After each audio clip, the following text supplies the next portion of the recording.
Well, thank you very much, Ron. Good morning and welcome to everybody. It's my pleasure to bring greetings on behalf of the province of Manitoba and my colleague, Peter Bjornson, who's the Minister for Entrepreneurship, Training and Trade.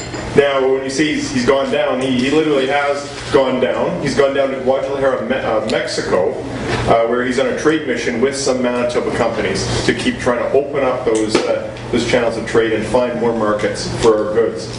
Some days, obviously, I do feel I miss my old job, and some days more than ever. Of course, Peter's down in Mexico, and I'm hosting anarchists in my office. So, there's just some days that you just think of those things. So, but I did learn as trade minister to be very careful how much I talk about my trade missions, and I learned that one time when I'd come back from a mission to Colombia and then Brazil. And I know there's at least one witness from that trip in the room. We went to what I think was the best restaurant in the whole world. We were in a place called Porto Alegre. It's one of the southernmost cities in Brazil. The state it's in has a great relationship with Manitoba. We went to what I guess we would call a gaucho restaurant, but what they call in Porto Alegre a gaúcho restaurant. And it's the most beautiful way to order food ever. You get a little chip, and it's got red on one side and green on the other. Waiters come around with these big hunks of meat, and if you want to have whatever it is, whether it's pork, whether it's beef, whatever's coming around, you just flip up the green side, they get out the knife, and they cut off the big. So I made the mistake of raving about this in the presence of someone who is now, of course, His Excellency, our ambassador to the United States, Gary Albert Doer, but at that time our premier. Gary is a big fan of big hunks of meat that get cut off with a knife. So I guess I waxed a bit poetic about this, and he said, last great mission, I'd eat dog, and there you are down in Argentina eating all the meat there is. So I learned to be a little bit more circumspect. So I'll try to pry some stories out of Peter, but I don't expect they'll get too much. I want to thank the Canadian Manufacturers and Exporters Manitoba for organizing this event and bring everyone, companies, organizations, and government together. And the province of Manitoba has really a long-standing and I think a really good relationship with the CME, working on many projects together, including the Lean Manufacturing Initiative and its Center of Excellence Initiative. And Ron, you talk about maybe ETT getting some ideas from justice. I think actually in some ways it's the other way around. As we look at a court system that, as you know, has some challenges, I look at the things I've learned from the Lean Manufacturing Initiative and things maybe we can do in government to make things work just a little bit better. And there's already an example of that within ETT, the Provincial Nominee Program for Business.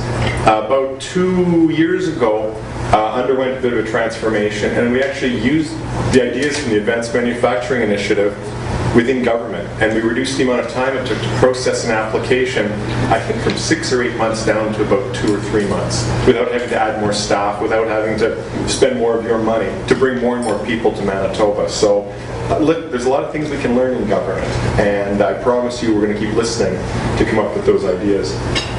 With respect to CME's activities and trade development, the province is pleased to work closely with CME on 2 information sessions over the past year, sessions on trading in Brazil and China, both huge markets, both sometimes very complex to break into.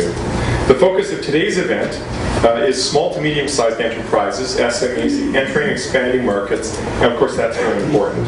SMEs are an important piece of the Manitoba economy. As Dave Angus will stand up and tell you any old time, it makes up the majority of companies in Manitoba, employing many Manitobans and creating many new jobs in our province. Of course, all companies start small, and it's everyone's hope to help our businesses grow, expand, hire people, create wealth here in Manitoba.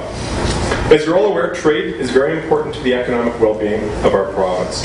Our companies need to build competitive supply chains. They need to draw on other countries as sources of inputs to their products. They need to access new markets for their finished goods. And the importance of accessing new markets for Manitoba goods is reflected in the impact of exports on Manitoba's GDP. I'm told, and it says it right here, so it must be true, that exports contribute approximately 60% of Manitoba's GDP. And this is evenly split between interprovincial and international exports.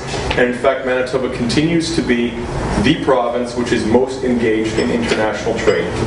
You look at the map, and you wouldn't think that was the case. but it is. Manitoba is one of the greatest trading provinces in Canada.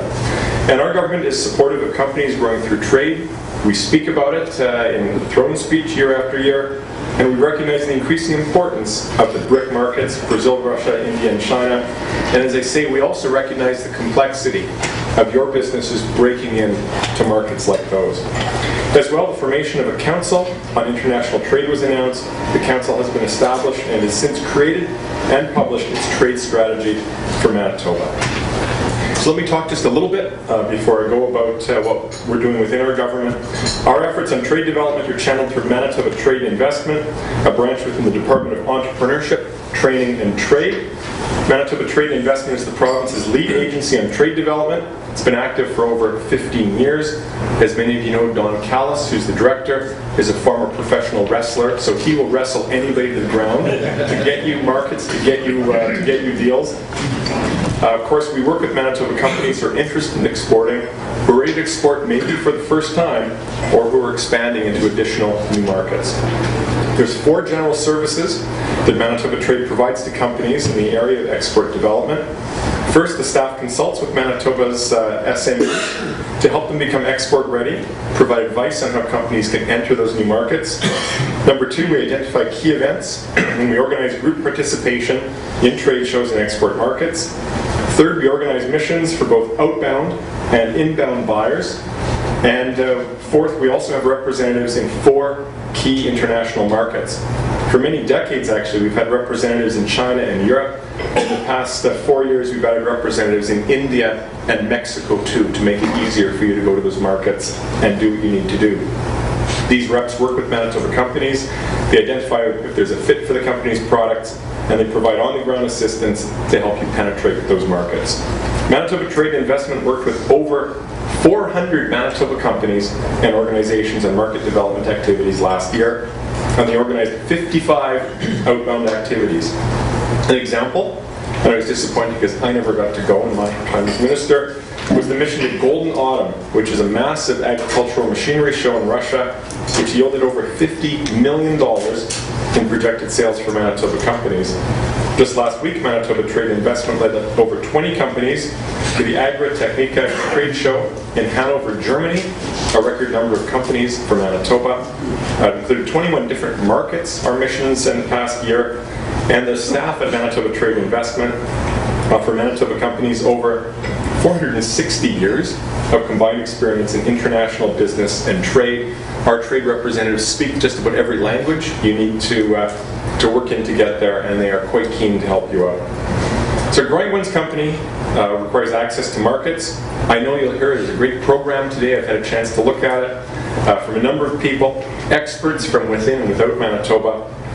You're going to learn about how you get ready to export, how to move from leads to closing the deal, from the organizations that are here to help you, and the experience of several Manitoba firms.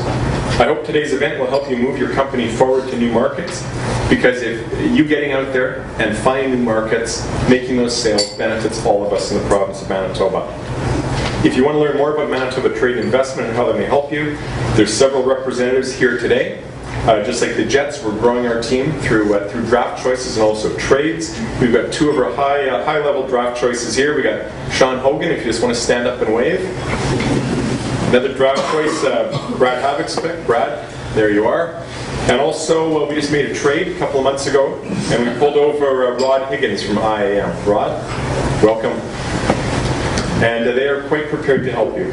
So in closing, I want to thank you for your time today. I'm sure it's going to be a great day. I actually have to run right away because we have this thing called Treasury Board and another thing called Cabinet, and I'll be expected there. Also pulling the weight for my big Viking colleague. But I know if he wasn't in Mexico in much warmer temperatures, he'd want to be here today. But I am, and that's just fine. Thank you very much.